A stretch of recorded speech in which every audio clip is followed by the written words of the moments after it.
of the Lord appeared to him, standing at the right side of the altar of incense. When Zechariah saw him, he was startled and was gripped with fear. But the angel said to him, "Do not be afraid, Zechariah. Your prayer has been heard." Luke 1:11.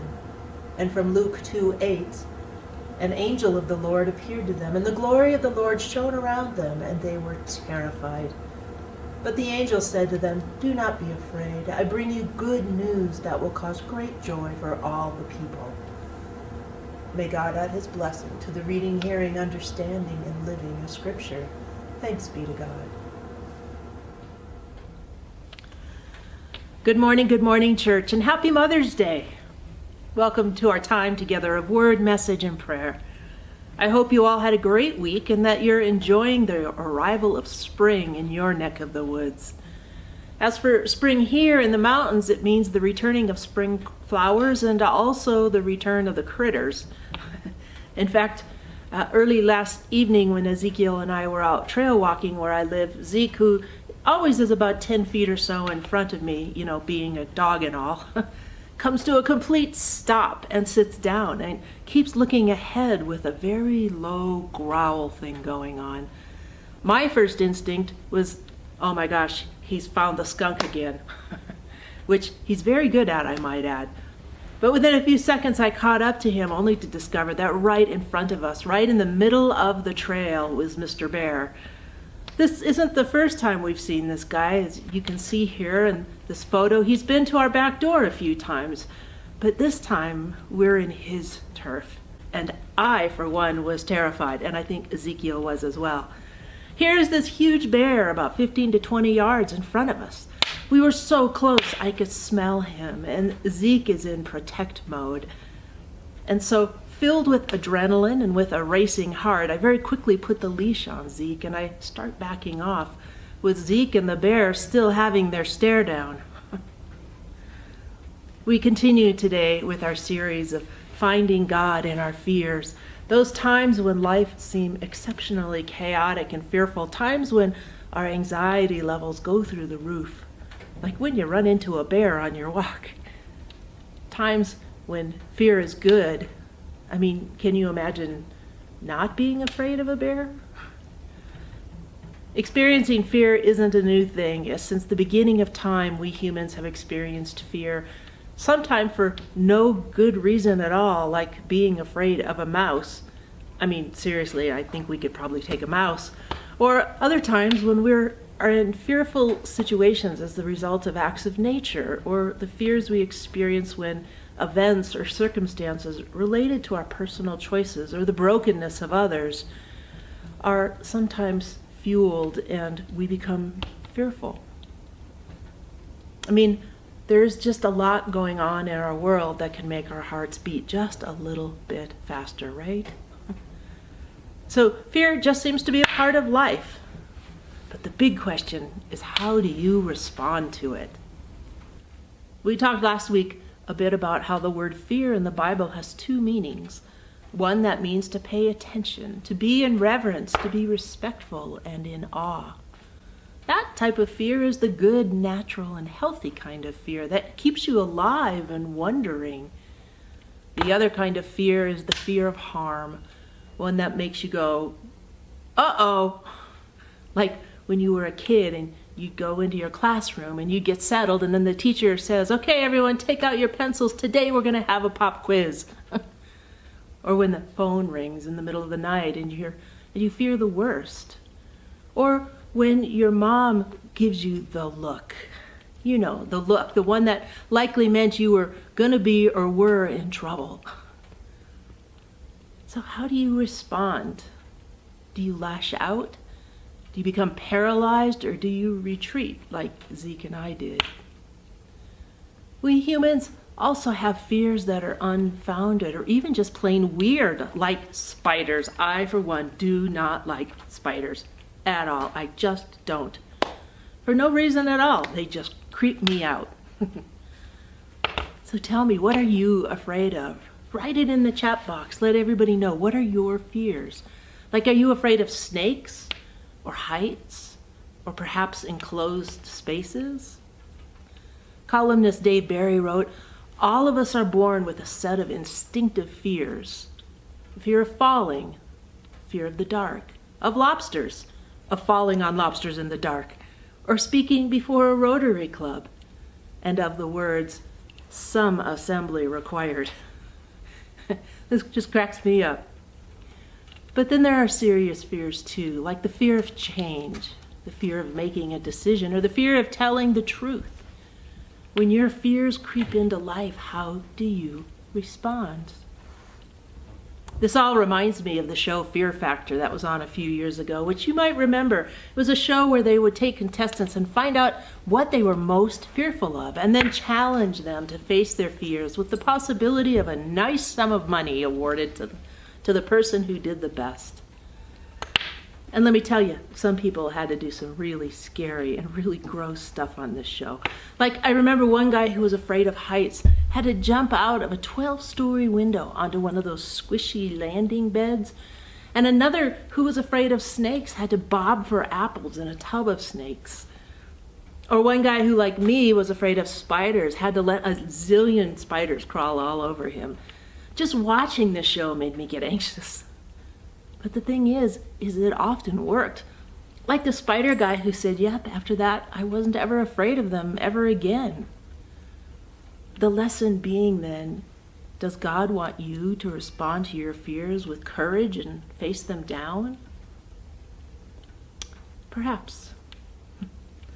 Fear, my friends, is simply one of the basic emotions God created in us, just like hunger and love and hate. The Bible also has a ton to say about fear, beginning with the book of Genesis and ending in Revelation, the beginning and the end. Most of the biblical references find us being asked to do not fear or do not be afraid, like we heard in the text I read earlier with Zechariah and Mary. The thing is that the angels were trying to calm them down so they could listen and understand. We, like these, too often experience fear when we feel uncomfortable in certain situations or are unsure, or when something just surprises us from left field. When that happens, our adrenaline can kick in and we often fight, or flee. But the angels tell us, do not be afraid. Just pay attention. Look at the situation calmly and choose your response. It's going to be okay. You see, fear is not unnatural, unhealthy, or a bad thing in itself. I believe fear is an important gift from God because it can keep us alive. It can keep us from doing something really dumb, like jumping out of an airplane or taking on a bear. Healthy fear influences us to be safe and not put ourselves in a position of being harmed. But unhealthy fears can get us into trouble. One way that happens is when fear becomes a phobia. Here's a list of phobias I found online. Fear of failure, fear of dancing, fear of plants, fear of dust, fear of walking, fear of looking up, fear of peanut butter sticking to the roof of your mouth, fear of bald people. You see, when something becomes a phobia, it means we have let our healthy fear that protects our lives become something that keeps us from living. The second way of fear becomes unhealthy is when our fear turns into an over-the-top anxiety and worry. When we let it take over and trump our logic or prevent us from using our own brains. How many of you remember the book Henny Penny? Tell me in the chat line if you remember it. It's a story that goes back 2,500 years and has been told and retold in many, many ways. I knew it as a kid best as Chicken Little. It's a story about the chicken named Henny Penny who was out scratching in the lawn one day in the yard, and an acorn falls from the tree and hits her in the head. And she loudly proclaims, "The sky is falling! The sky is falling!" She's so worried that she thinks she needs to go tell the king that the sky is now falling. Along the way, she runs into some of her friends. She meets Cocky Locky and repeats to her fear that the sky is falling. The sky is falling. Pretty soon, Cocky Locky starts shouting it with her. "Oh no, the sky is falling." We must go tell the king. And off they go until they run into Ducky Lucky, at which point Ducky Lucky begins clamming in the same mantra that the sky is falling, and they need to go tell the king. And soon, after a bit, they then meet Goosey Lucy, who after hearing them also starts proclaiming that the sky is falling. Well, pretty soon after that, there's vast hysteria as they're on their way to tell the king the sky is falling. They were terrified and afraid. They had themselves all riled up, fearful and tearful. When they get to the king and told him what was going on, he simply asked, "How do you know?"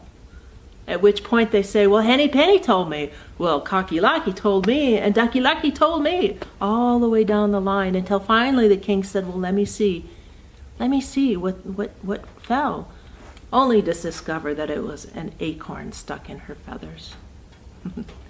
For those of you who might remember the older version of Henny Penny, it ends quite differently as a group of friends eventually meet Foxy Loxy, who says, "Come to my house and I will help you," whereby they were all eaten by the family of Fox. This version of our story teaches us that our fear can overtake us and even have us make poor decisions when we know better. Either ending, either way, it's still a story about hysteria that can be created by fear and the different ways we respond to it. And it's a story that speaks to us loudly today, too. I think for many of us, the last few years have found us in a hysteria of sorts, one that found us hoarding toilet paper or screaming at our loved ones over politics and masks.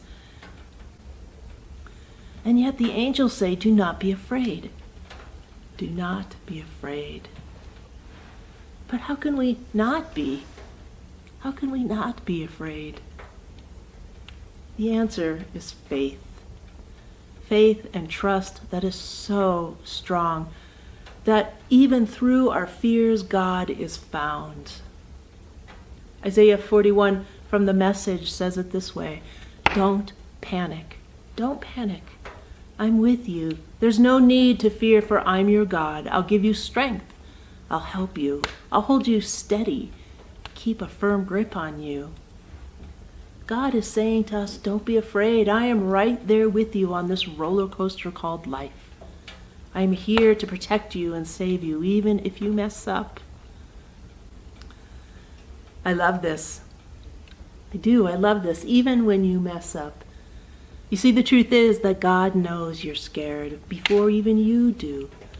But He's got this. His love for you will always keep and protect you. God has the whole picture. He sees everything. He knows everything, every hair on your head, and has control.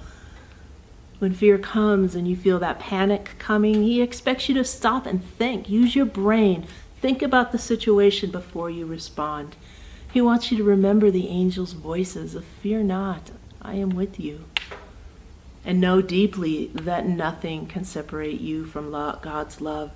Not death or life, not angels or rulers, no present things or future things, not powers or height or depth, not anything that is created. God is saying to us that He gave us fear to protect us, not to disable us. That even though you go through frightening situations and the world that we live in is full of uncertainty, be sure of this, that nothing will separate you from my love. Nothing. That is His promise to you. Just trust Him, for God will help us control our earthly fears so we can live our lives in His safety, His love, and His grace. Amen. Loving and gracious God, we give thanks for the gift of fear. As fear can keep us safe and helps us feel alive.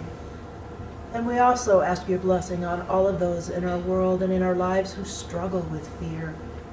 Those who don't understand its gift and instead get wrapped up in toxic, unhealthy ways instead of moving forward. Help us remember, God, to trust you, to have faith in you, that we are held safe in your arms and all will be okay. Amen. And that's a wrap, church. This morning I'll be preaching in Portola starting at 10:30, and Quincy will be starting at 10. I hope you can make it to either church, as all are welcome, just as you are, to either one.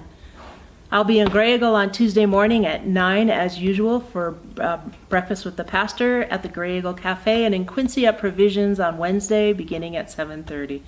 Come and join me just to catch up, just to get to know each other a little bit better. Stephen's ministry will be held on Monday at 5 in Portola, just so you know. If you need anything else this week, you're welcome to call or text me, as my information is scrolling on the bottom of your screen now. And so, church, have a great, great week. And watch out for bears. Gentle winds, church. You want to go take a walk with me later? Huh? Should we go take a walk later? You and me?